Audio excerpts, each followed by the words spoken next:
తెలుగువారి number 1 choice Telugu matrimony.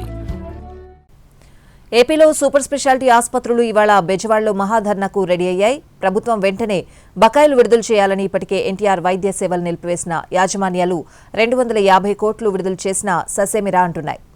ఏపీలో super speciality ఆసుపత్రులు 2700 కోట్లు వెంటనే విడుదల చేయాలని డిమాండ్ చేస్తున్నాయి. ఇప్పటికే 14 రోజులుగా ఎన్టీఆర్ వైద్య సేవలు నిలిచిపోవడంతో రోగులు నానా అవస్థలు పడుతున్నారు. దీంతో ప్రభుత్వం తక్షణం 250 కోట్ల రూపాయలను గత రాత్రి విడుదల చేస్తున్నట్లు ప్రకటించింది.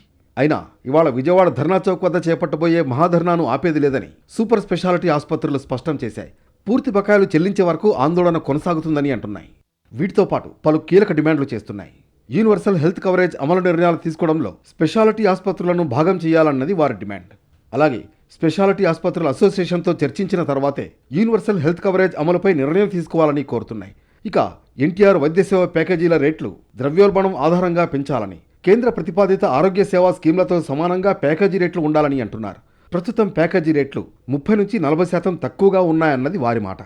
ఈ ఎన్టీఆర్ వైద్య సేవలో మనకి సర్వీస్ చేసే హాస్పిటల్స్ ఆంధ్ర మొత్తం మీద సర్వీస్ చేసే హాస్పిటల్కి మనం గవర్నమెంట్ నుంచి దాదాపు 2700 కోట్లు రావాల్సి ఉంది.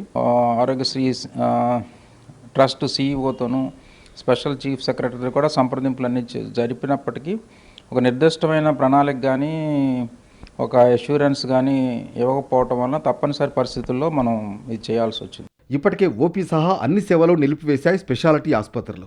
2700 కోట్ల రూపాయలు పెండింగ్లో పెట్టడంతో హాస్పిటల్స్ నిర్వహణ కష్టంగా మారిందని ఆవేదన వ్యక్తం చేస్తున్నాయి. ఇటీవల రిలీజ్ చేసిన 250 కోట్లు చాలా ఆసుపత్రులకు రాలేదని అంటున్నారు. అలాగే సీఈఓ ఆమోదించిన బిల్లులు 550 కోట్లు చెల్లించాలని, ఈ నెల నుంచి నెలకు 800 కోట్ల చొప్పున చెల్లింపు చేయాలని డిమాండ్ చేస్తున్నారు. అదే ఆ పెండింగ్ అమౌంట్లో కనీసం మనకు 50% ఆఫ్ ది అమౌంట్ అన్న క్లియర్ చేయగలిగితే హాస్పిటల్ మనం కొంచెం నడిపే స్థాయిలో ఉంటుంది. ఇవాళ విజయవాడలో మహాధర్నాకు సూపర్ స్పెషాలిటీ ఆసుపత్రులు పిలుపునివ్వడంతో ప్రభుత్వం ఎలాంటి నిర్ణయం తీసుకుంటుందన్నది చూడాలి.